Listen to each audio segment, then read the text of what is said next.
Yo, peace. Yo, this is interesting. I ain't never done this live shiznick before, so you know, um, I'm just setting it off and trying to figure out how to get it popping. So I'll wait a few minutes and wait for some people to come on before I start, you know, yapping, running my mouth and shit. Um, and what I'm going to be talking about though is, I'm going to be ranting a little bit about just black mental health. That's going to be the subject. Officially, I said I was going to start at 4 o'clock, so I'm going to give a few minutes for people to step to the plate before I start my rant. I don't want to call it a rant. I like to call it a rant because it's kind of like a stream of conscious. Even though I took notes, I took some notes here. You see the reflection going in my glasses and stuff. Um, it's interesting that I got a lot of feedback from one post uh, just talking about Trayvon Martin and how his birthday triggered, certain mental things within me, all relating to mental health, something that we really don't talk about to the degree that we can talk about within the black community, within, communities of color, original people, global majority. So, I wanted to give feedback to people who reached out because it was interesting. A lot of people, used that opportunity to reach out to me and express, their own challenges that they've been having with their own mental health, their own growth and development, in addressing, mental health issues. And as I said, let me check this thing first. This thing ain't supposed to be making no noise. All right, I had to flip that joint so it's not even on vibrate. Um, so yeah, as I said, the Trayvon, Martin birthday was just literally a jump off point for me to address, mental health, specifically black mental health, and not really like in a grand scheme, but really just to let, people know how, such an issue, can, has affected me. And by looking and reflecting on my own, challenges and issues with mental health, it's like a microcosm. You can kind of relate that to the macrocosm of, things that are going on. Like I said, within the black community, within the people of color community, within colonized communities, within formerly colonized communities. Um, it's interesting because, like I said, even though there's a hard push right now on health in general, in terms of physical health, in from various different communities, the conversation on mental health hasn't caught up quite yet to the same level that it can. All right. So, like I said, I'm gonna give a few more. I'm gonna give a few more minutes, and then I'm gonna go all the way in on how this basically has affected yours truly. Thanks everyone for coming through. I appreciate it. I appreciate anyone who takes a moment of their time to come through and check what I have to say. You know, so yeah, we got a few more moments, and then we're gonna go all the way in. Let me check this time thing right here. Yeah, man, forget it. People are here already, so let's go. Um, so a few days ago was the birthday of Trayvon Martin. And if you don't know who Trayvon Martin is, we're not going to go into that here. Google is your friend. Go in and check, in terms of his story, and what went down. Um, it was triggering for me on various different levels, though, his birthday, because it brought up a lot of deep seated issues that I didn't realize that I was still dealing with. And one of those issues is in terms of the sovereignty that black people and people of color, original people, the global majority have over their own body, in terms of being able to protect their bodies, you know, from the predatory nature of white supremacy, you know, and I felt, this philosophically, on many levels that, we failed Trayvon Martin. There's a lot of people who are doing the work.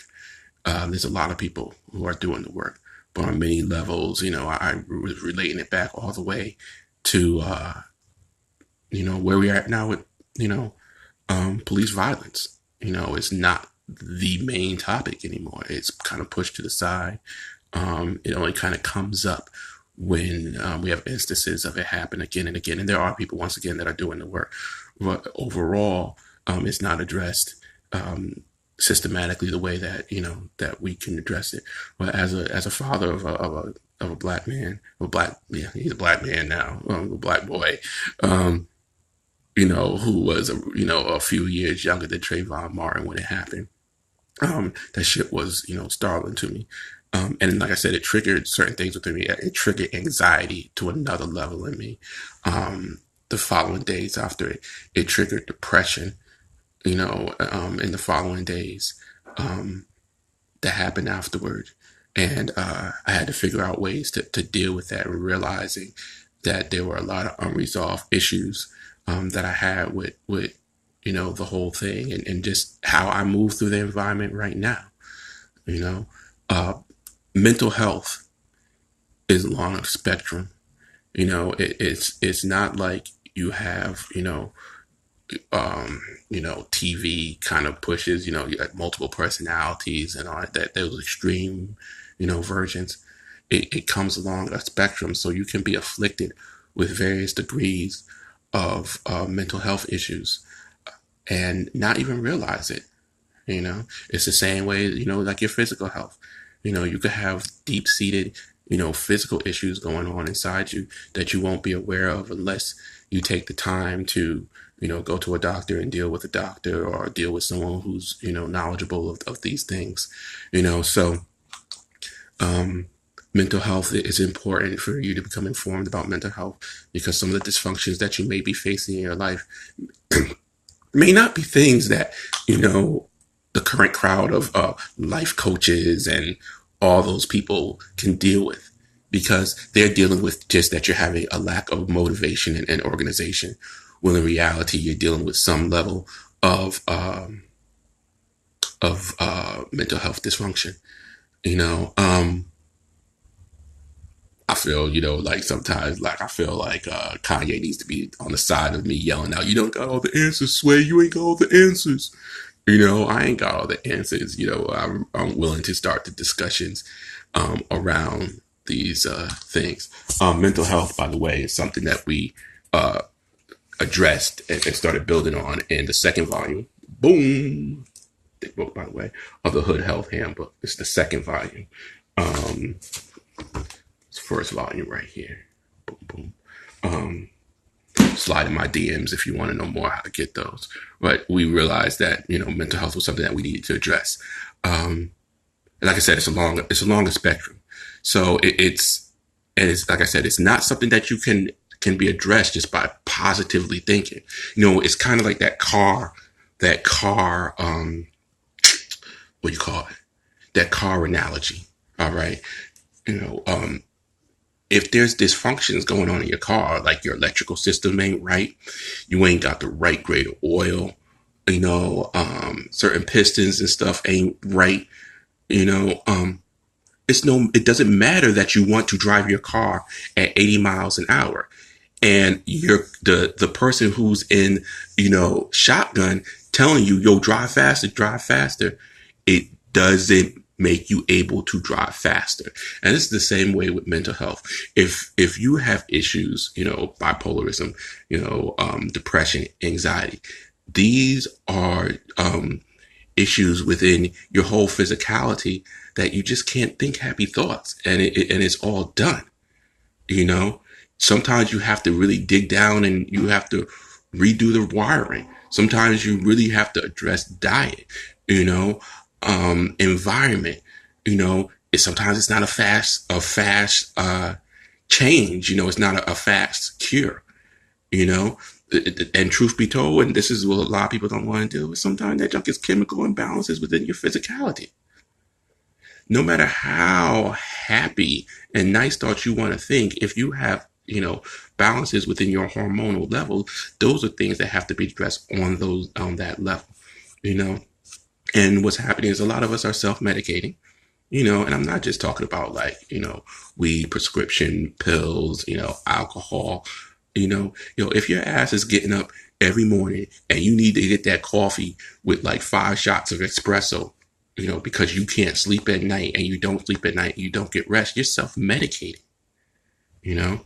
Um, when I made Knowledge Born about, the, that Trayvon had triggered me, it was interesting the response that I got back from the people in terms of, like I said, it triggered me in terms of high level anxiety. And my anxiety, manifests itself as, my thoughts. I can't process information. Like I really feel like I'm struck dumb. And then also I get into my flight mode, yet it's a flight mode without having any type of clear direction in terms of where I'm running to or what I'm running from. And, it feels crazy in the body. And that's how it was for a couple of days. And what was really interesting that, a couple of my good brothers, they immediately reached out and hit me up and found me. And they were like, yo, we love you. You know what I'm saying? And despite, popular, I don't know, despite popular narrative, I have brothers in my life, who straight out have no problem with saying they love you. You know what I'm saying? And they reaffirmed that, yo, we there for you. Whatever you need from us, we got you. What was interesting on the flip side, that there was a couple of women, not a lot of women, but there was a couple of women who were like, why are you feeling that way? Why are you feeling sad and depressed? You shouldn't feel that way. And it's interesting because in the normal common narrative, it is the males who are usually, thought of as those who are trying to shut away emotion, why the females are usually ones who are seen as pushing, nurturing emotions. And it was flip flop for me, and the best way that I can express it is that, when they come back from wars, there's time for them to bury their dead and there's time for them to mourn, and we're in a constant state of war right now on one level in America, in the States. I don't want to say America, but in the States. And you're not given the time to reflect or to even mourn, and so really being within that high anxiety state, it can be detrimental, it could definitely be detrimental. One thing that is talked about, right now within the psychological community, the site, oh, yo, wait, actually, I want to mention this real quick, like even before I said I was going to do this live thing, I read that, the expose by Quincy Jones. I don't want to go all into it, but it's interesting something that he said in there. I wanted to get this, the interviewer asked him about his mother, and he said, the interviewer asked him, how often does he think about his mother? And he said all the time. She died in a mental home.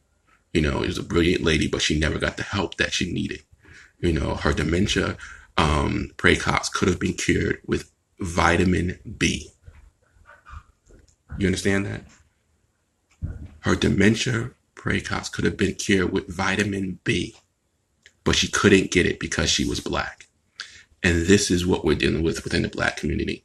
Even nowadays, being able to identify certain issues of mental illness and then being able to get the appropriate medical care to address that mental illness, and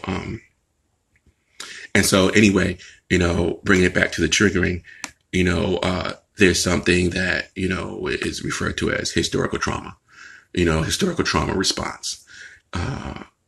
And there's subsets of historical trauma response. And one of those subsets of historical trauma responses or historical trauma is post-traumatic slave syndrome, which has been defined and put out there by Dr. Joy DeGruy.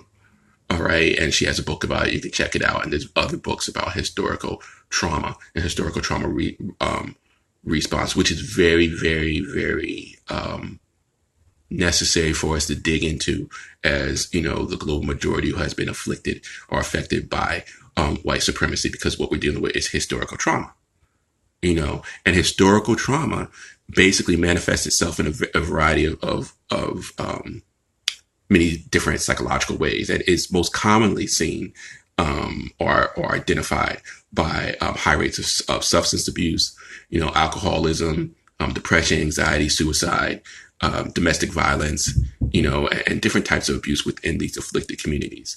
And it's very important to understand, in terms of our present day conditions and the afflicted populations in post-traumatic slave syndrome. We're specifically talking about the effects of, the Middle Passage, the Maafa, and also chattel slavery, and we're not just talking about what happened to our ancestors. We're talking about how this trauma has been passed down and retained throughout generations.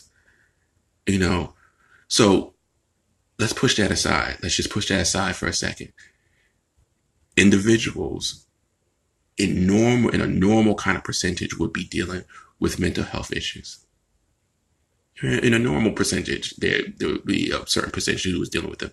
Imagine now adding on that historical trauma. It's no wonder that we have these high rates of mental health. But yet the other corollary to this is white supremacy suppresses being able to identify those mental health issues and being able to address them.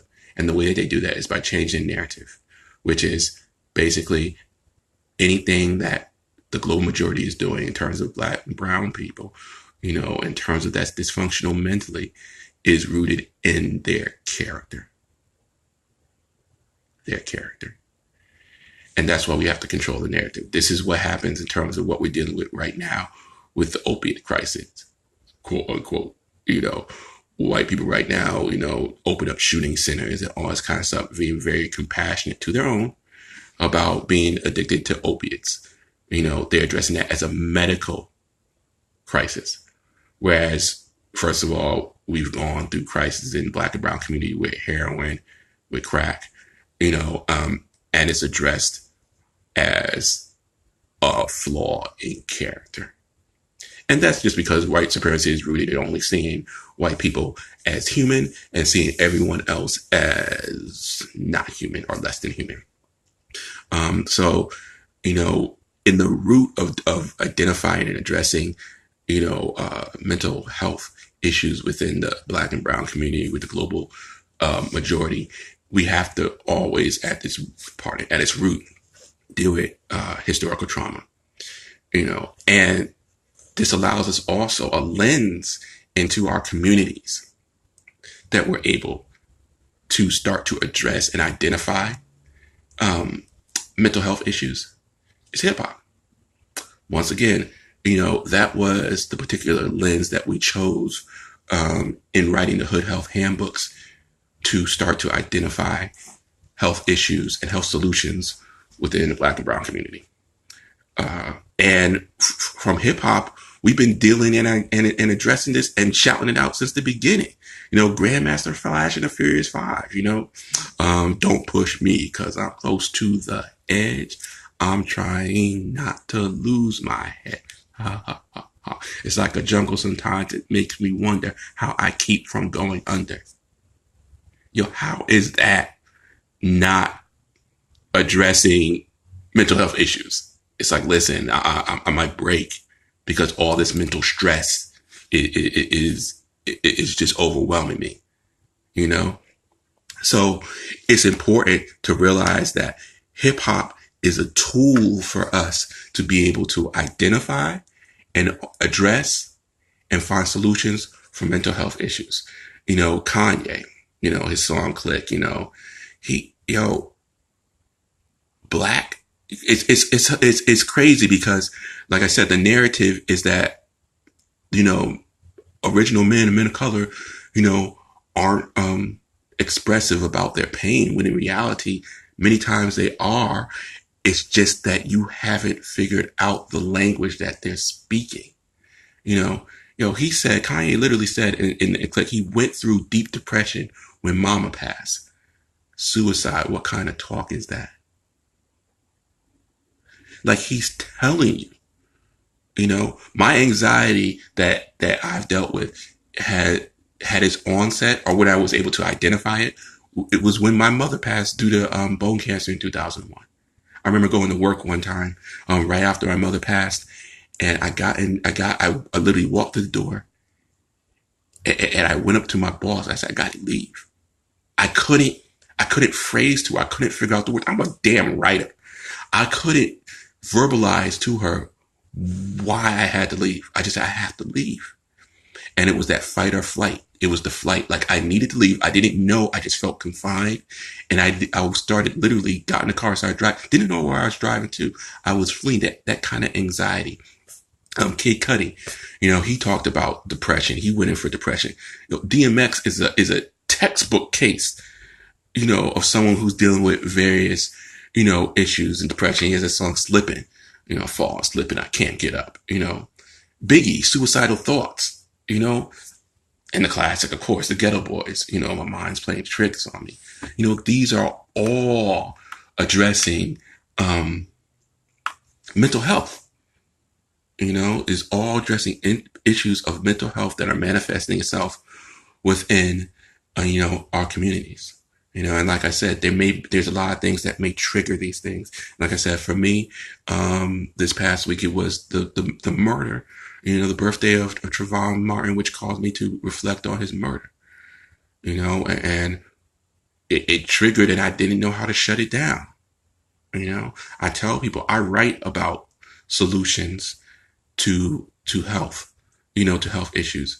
I don't have all the solutions. And just because I write about that shit doesn't mean that I don't go through, dealing with various different health issues. That's what was happening with me.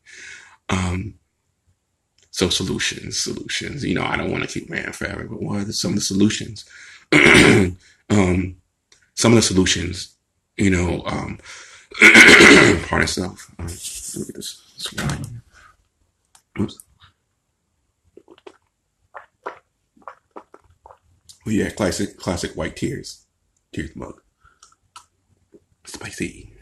Anyway, one thing is that, we need to create sacred space, sacred space for healing, and the thing is that a lot of the sacred space in the context of the white community, that is actually historically space by which we've been violated. We ain't even got to go into the Catholic Church in terms of, its pedophile charges. We don't have to go into the church's, roles, in terms of slavery and colonization. But these spaces that many of us still have connections to, they aren't really sacred spaces, or they aren't spaces where we can do the healing that we need to do. So we have to create our own sacred space and reinvigorate the sacred spaces of our ancestors. One way to do that is, the outdoors. We got to reclaim the outdoors, y'all. I mean, we just got to do it.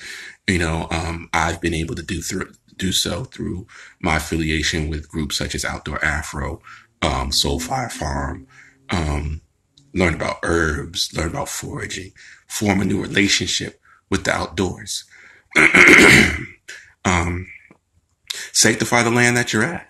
You know what I'm saying? And what I mean by that is, if you're in an urban area, it doesn't mean that the area that you're at can't be sanctified. I do that a lot by being around graffiti. You know what I'm saying? Like, that junk is calligraphy to me. Well, it is calligraphy. It's mathematics of motion and movement. So my mind definitely, lines up with that easily.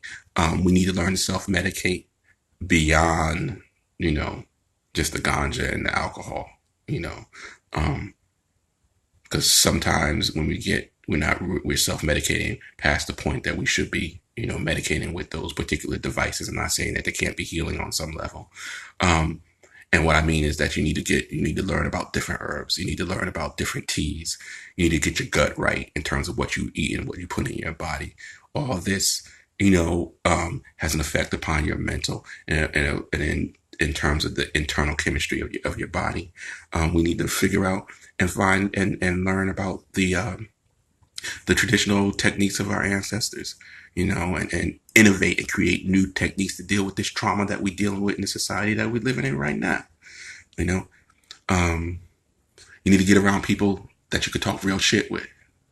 And I mean people who you ain't discussing in fucking, sports or the damn reality show. You need to get around people who you can really talk real shit with, and that involves trust and building a relationship. And these are the kind of circles and communities that we need to rebuild because, a lot of that has been pushed aside because one of the weaponizing techniques of white supremacy has been, to destroy our communities. And I don't mean just physically. I mean, mentally they destroy communities so that we don't have the connection to the people that we should have. And I mean that you don't know your next door fucking neighbor. You don't know the person that lives across the street that's dysfunctional. We need to handle that. And another thing we need to just deal with radical self care. Hood Health. I do a whole series of talks, lectures, workshops on radical self care, on how to involve, yourself, your community in the healing process and to basically empower yourself to walk through these communities and things that we're dealing with nowadays. So these are just, some different things. If you want to find out more about these talks and workshops, slide in my DM. If you want to find out, more about Hood Health, the Hood Health handbooks, slide in my DMs.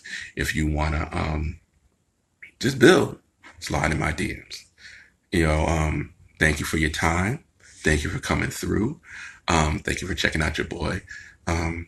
Talking about Black mental health. And, maybe I'll do this again sometime. Who knows?